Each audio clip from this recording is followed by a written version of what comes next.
नमस्कार दोस्तों, next IAS YouTube channel पर एक बार फिर से आप सभी का स्वागत है। मेरा नाम है सपना कुशवाहा और आज का जो हमारा डिस्कशन का टॉपिक है, आप देख सकते हैं कि ये है प्रधानमंत्री ग्राम सड़क योजना। हम समझेंगे कि ये चर्चा में क्यों है, साथ ही साथ हम जानेंगे इस स्कीम के बारे में और इसी के साथ आपको बता दें कि ये पूरा टॉपिक स्कीम से रिलेटेड है और स्कीम से हर साल प्रश्न पूछे ही जाते हैं और इसलिए आपके एग्जाम के पॉइंट ऑफ व्यू से काफी इंपॉर्टेंट हो जाता है। अब इसी क्रम में आगे बढ़ेंगे और सबसे पहले समझ लेंगे हालिया घटनाक्रम क्या है। तो जैसा कि हमने आपको बताया कि केंद्रीय मंत्रिमंडल ने प्रधानमंत्री ग्राम सड़क योजना 3 को मार्च 2025 से बढ़ा करके 2028 करने की मंजूरी दे दी है और इसी के साथ इसके लिए जो संशोधित वित्तीय परिव्यय है उसकी कुल लागत है 83,977 करोड़ रुपए। हालांकि इसके अलावा कुछ और भी महत्वपूर्ण निर्णय लिए गए हैं, वो कौन कौन से हैं उन पर भी एक बार हम नजर डाल लेते हैं। तो सबसे पहले है मैदानी क्षेत्रों और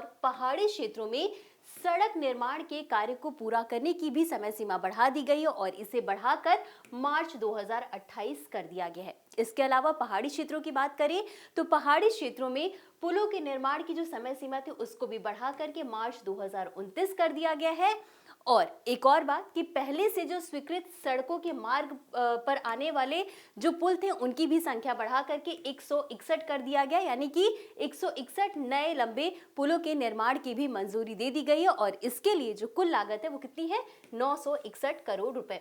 तो यही कुछ वजह थी जिसकी वजह से प्रधानमंत्री ग्राम सड़क योजना चर्चा का विषय बना हुआ था। अब इसी के साथ हम आगे बढ़ेंगे और एक बार इस योजना के बारे में भी समझ लेते हैं और सबसे पहले हमें ये जानना जरूरी है कि इस योजना को शुरू कब किया गया था। तो इस योजना की शुरुआत हुई थी 25 दिसंबर 2000 को। अब इसका उद्देश्य क्या है? तो इसका उद्देश्य नाम से ही पता चल रहा है, प्रधानमंत्री ग्राम सड़क योजना, यानी कि ग्रामीण जो क्षेत्र है वहां पर सड़क कनेक्टिविटी को बढ़ाना। और आप देख सकते हैं कि हर मौसम में सड़क संपर्क, यानी कि जो ग्रामीण इलाके होते हैं वहां पर कई बार क्या होता है कि सड़क की व्यवस्था सही नहीं होती है, तो ऐसी स्थिति में कई सारी चीजें गांव तक नहीं पहुंच पाती हैं और गांव का विकास कहीं ना कहीं अधूरा रह जाता है। तो अब ये जो योजना है इसका उद्देश्य है कि हर मौसम में सड़क की कनेक्टिविटी होनी ही चाहिए और इस पर ही कार्य किया जा रहा है। अब जब हर मौसम में सड़क कनेक्टिविटी बढ़ेगी तो सामाजिक और आर्थिक पहुंच भी बढ़ेगी, यानी कि जो स्कूल हैं, जो अस्पताल हैं, यहाँ तक भी आसानी से कनेक्टिविटी बढ़ेगी।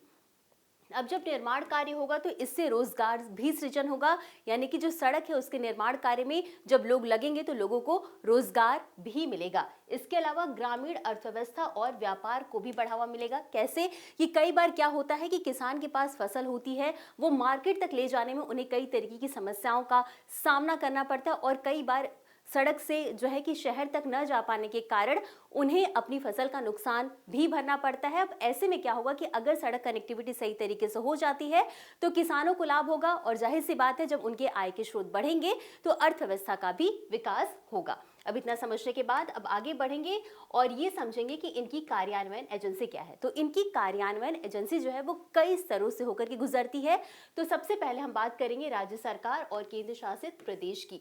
तो यहाँ पर क्या है कि यहाँ पर कार्यकारी एजेंसियों को नामित किया जाएगा और उसके बाद हम आते हैं जिले स्तर पर। तो जिला स्तर पर कार्यक्रम कार्यान्वयन इकाइयां बनाई जाएगी, PSU जिन्हें आप कहते हैं। इसके माध्यम से जो यहाँ पर लोग चयनित किए जाएंगे वो हर तरीके की योजना बनाएंगे, निर्माण कार्य में भूमिका उनकी अदा होगी। और जो इम्पोर्टेंट बात है आपको याद रखनी है कि ये जो स्कीम है इसका नोडल मंत्रालय है ग्रामीण विकास मंत्रालय। तो ये तो हमने समझ लिया कि इसमें कौन कौन सी एजेंसियां शामिल हैं। अब आगे बढ़ेंगे और एक बार समझ लेते हैं कि ये जो योजना है इसकी उपलब्धियां और इसके लाभ क्या है और आगे हम ये भी समझेंगे कि आखिर इसमें चुनौतियां क्या क्या देखने को मिल रही हैं। तो जब से ये योजना शुरू हुई है 2000 से, उस टाइम पे क्या था कि कुल 8,25,114 किलोमीटर ग्रामीण सड़कों को मंजूरी मिली थी। लेकिन अभी वर्तमान का जो हाल फिलहाल का डेटा है उसके अकॉर्डिंग इसमें से कुल 7,87,520 किलोमीटर ही सड़क निर्माण कार्य पूरा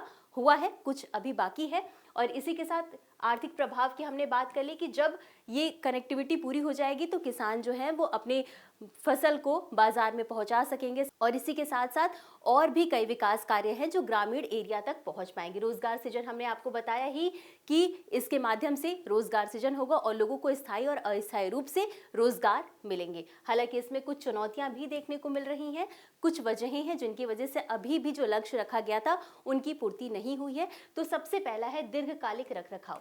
हालांकि ये कहा जा रहा है कि इसमें बजट आवंटन में कमी है, जिसके कारण कई तरीके के निर्माण कार्य में अभी भी कमी देखने को मिल रही है।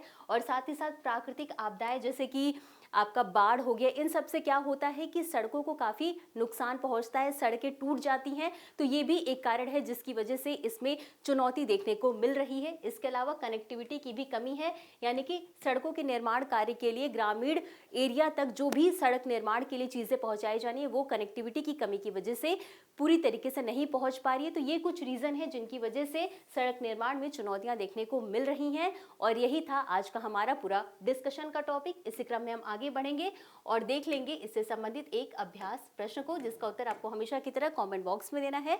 तो प्रश्न है, प्रधानमंत्री ग्राम सड़क योजना के संदर्भ में निम्नलिखित कथनों पर विचार करें। आपके पास 3 कथन है। पहला है, इसे वर्ष 2000 में शुरू किया गया था। और दूसरा कथन है, इसका उद्देश्य सभी ग्रामीण बस्तियों को सड़क संपर्क प्रदान करना है, चाहे उनकी जनसंख्या कुछ भी हो। और तीसरा है, यह ग्रामीण विकास मंत्रालय के अंतर्गत कार्य करती है। आपको बताना है कि उपर्युक्त कथनों में से कौन सा या कौन से सही है। आपके पास ए ऑप्शंस है केवल 1 और 3, बी है केवल 2 और 3, सी है केवल 1 और 2 और डी है 1, 2 और 3। और इस प्रश्न का उत्तर आपको हमेशा की तरह कमेंट बॉक्स में देना है। तो आज के लिए बस इतना ही। मिलते हैं अगले एपिसोड में इसी तरह कुछ अहम और जरूरी खबरों के साथ। तब तक के लिए धन्यवाद।